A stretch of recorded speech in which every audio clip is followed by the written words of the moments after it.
के ज़हरा ने ये कहा बाबा, देखो उम्मत ने क्या किया बाबा।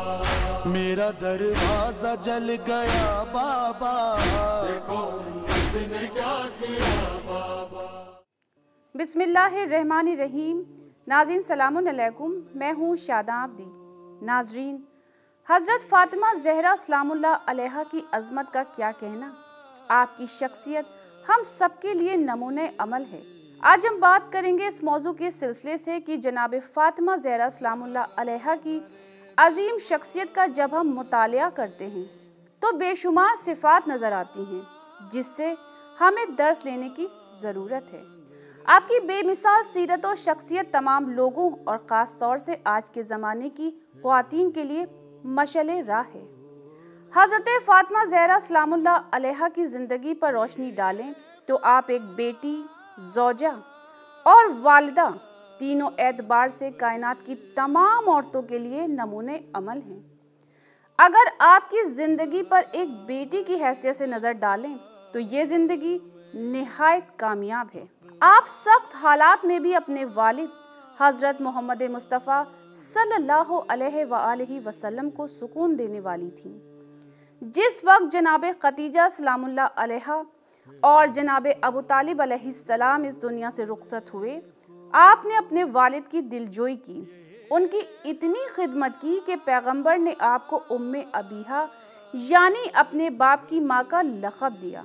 आपने रसूल खुदा सल्लल्लाहु अलैहि वसल्लम का इतना ज़्यादा ख्याल रखा कि पैगंबर अकरम सल्लल्लाहु अलैहि वसल्लम ने ये इरशाद फरमाया, फ़ातिमा का बाप फ़ातिमा पर कुर्बान हो।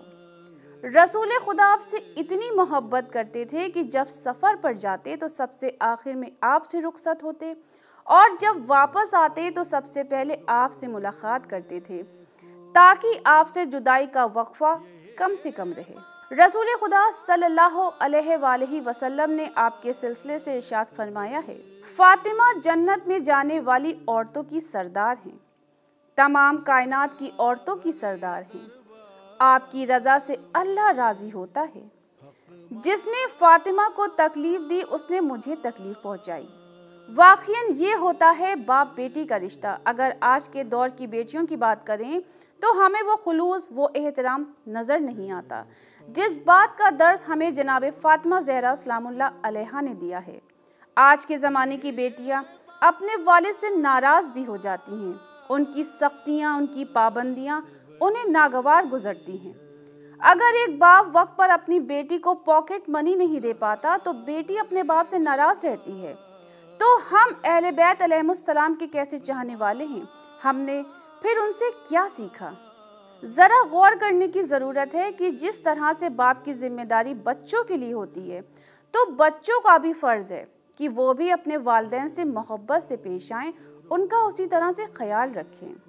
आज वालिदैन अपने बच्चों के लिए किसी अच्छे रिश्ते का इंतखाब करते हैं तो औलाद उनकी बात पर राज़ी नहीं होती बल्कि अपने लिए खुद इंतखाब करना चाहती है। आज की बेटियां आराम से अपनी शादी के सिलसिले से बात करती हैं। अगर रिश्ता पसंद नहीं आता तो वालिदैन को बुरा भला तक कहने लगती हैं।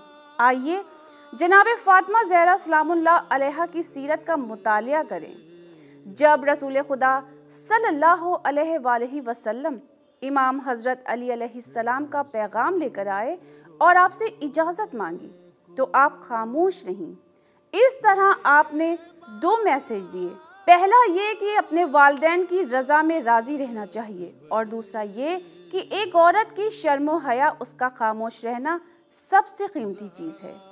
हम खामोश रहकर अपनी बात का इजहार कर सकते हैं। यही बात आज की बेटियों को सीखना चाहिए कि अपने वालिदैन की हर बात पर राज़ी रहें और उन्हें इसके मुतालिक खुद राय ना दें क्योंकि वो हमसे बेहतर फैसला करने वाले हैं। नाजरीन, वालिदैन अपनी बेटियों की पूरे अरमान से शादी करते हैं ताकि बेटियां खुश रहें, लेकिन आज की बेटियां ससुराल के ना तो फ़राइज़ निभाना चाहती हैं और न जिम्मेदारियां, लेकिन ख्वाहिश ये रहती है कि सब हमें चाहें, सब हमें पसंद करें लेकिन बगैर कुछ काम करें। हम चाहते हैं कि ससुराल में मेड लग जाए जो हमारे सारे काम कर दिया करे और हमें कुछ ना करना पड़े।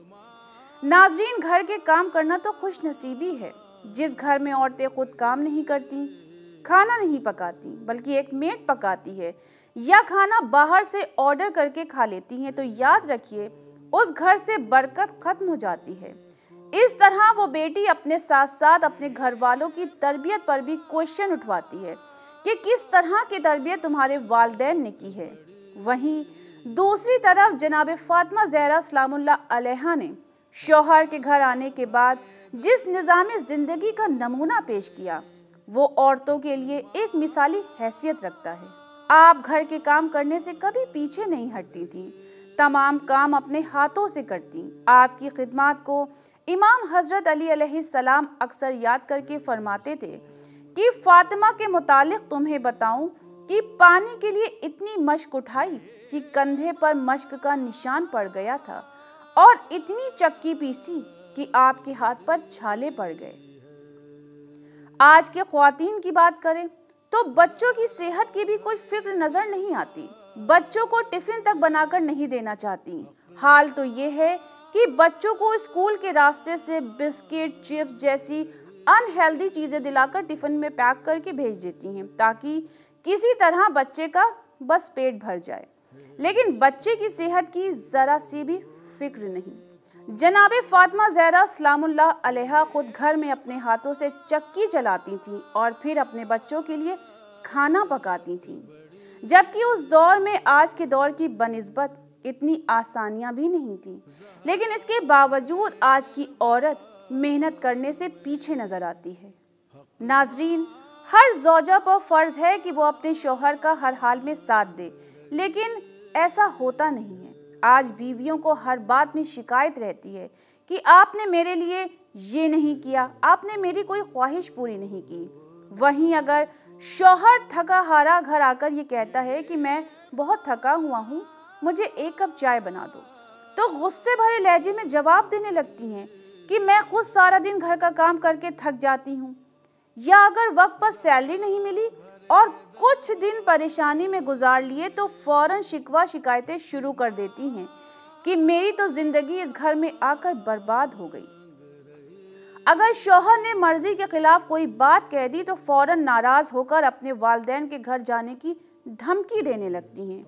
यानी आज की ख्वातीन के अंदर न सब्र नजर आता है, न खिदमत गुजारी, न तीमारदारी, न हर हाल में साथ देने का जज्बा। जनाब फातिमा ज़हरा सलामुल्लाह अलैहा ने हजरत अली अलैहिस्सलाम की ऐसी खिदमत की कि मुश्किल से इसकी मिसाल मिलेगी। अगर औरत मर्द की साथी और उसकी जिंदगी में उसके कदम ब कदम मिलाकर चलने वाली और उसकी हिम्मत और हौसले को बढ़ाने वाली हो तो मर्द की ताकत और हिम्मत कई गुना बढ़ जाती है। आप इमाम के पीछे एक मजबूत पहाड़ की तरह खड़ी रहती, हर मुसीबत और तकलीफ में अपने शौहर का साथ दिया।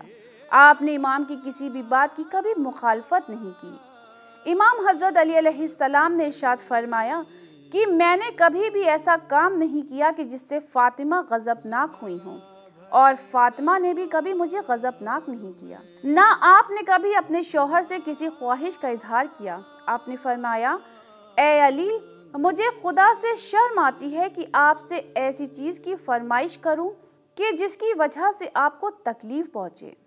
दीन के मुताबिक हर औरत पर पर्दा वाजिब है, लेकिन आज के वक्त में ख्वातीन जिस तरह से हिजाब कर रही हैं वो हिजाब कम बल्कि फैशन ज्यादा बनता जा रहा है। हम हिजाब पहनकर मेकअप करके घर से बाहर निकलते हैं। हमारा हिजाब भी इतना कलरफुल और ब्राइट होता है कि सबकी निगाहें हमारी तरफ उठने लगती हैं, जबकि पर्दा इस तरह का होना चाहिए कि किसी की नज़र हमारी तरफ न उठ सके। लेकिन हमारा ये भरम रहता है कि हम पर्दा करते हैं। आज हम आराम से अपनी फ़ोटोज़ सोशल साइट्स पर डाल देते हैं। हमें इस बात की भी परवाह नहीं कि हमें कौन कौन देख रहा है, या अगर हम सही मायनों में हिजाब भी कर रहे हैं तो हमें आँख उठाकर किसी गैर मर्द की तरफ निगाह नहीं डालनी चाहिए, नजरें नीची रखनी चाहिए, रास्ते में बातें नहीं करनी चाहिए। ये सब बातें पर्दे के अंदर आती हैं। पर्दा करने के भी उसूल हैं। हजरत फातिमा ज़हरा सलामुल्लाह अलैहा ने औरतों की मेराज पर्दादारी को बताया। मस्जिद नबवी के अंदर घर का दरवाज़ा होने के बावजूद कभी अपने वालिद बुजुर्गवार का वाज सुनने के लिए भी मस्जिद तशरीफ नहीं लाईं। एक मर्तबा पैगंबर अकरम ने मिंबर पर यह सवाल पेश फरमाया कि औरत के लिए सबसे बेहतर क्या चीज़ है। ये बात जब आप तक पहुंची तो आपने जवाब में फरमाया, औरत के लिए सबसे बेहतर बात यह है कि ना उसकी नज़र किसी गैर मर्द पर पड़े और ना किसी गैर मर्द की नज़र उस पर पड़े। रसूलुल्लाह सल्लल्लाहु अलैहि वसल्लम के सामने जब ये जवाब पेश हुआ तो आपने इरशाद फरमाया, क्यों ना हो फातिमा मेरा ही एक जुज़ है। नाजरीन, इसी के साथ वक्त हो गया है प्रोग्राम के ख़त्म होने का। अब हम आपसे इजाज़त चाहते हैं। खुदा हाफिज़। इस कौम के रोने को ये बात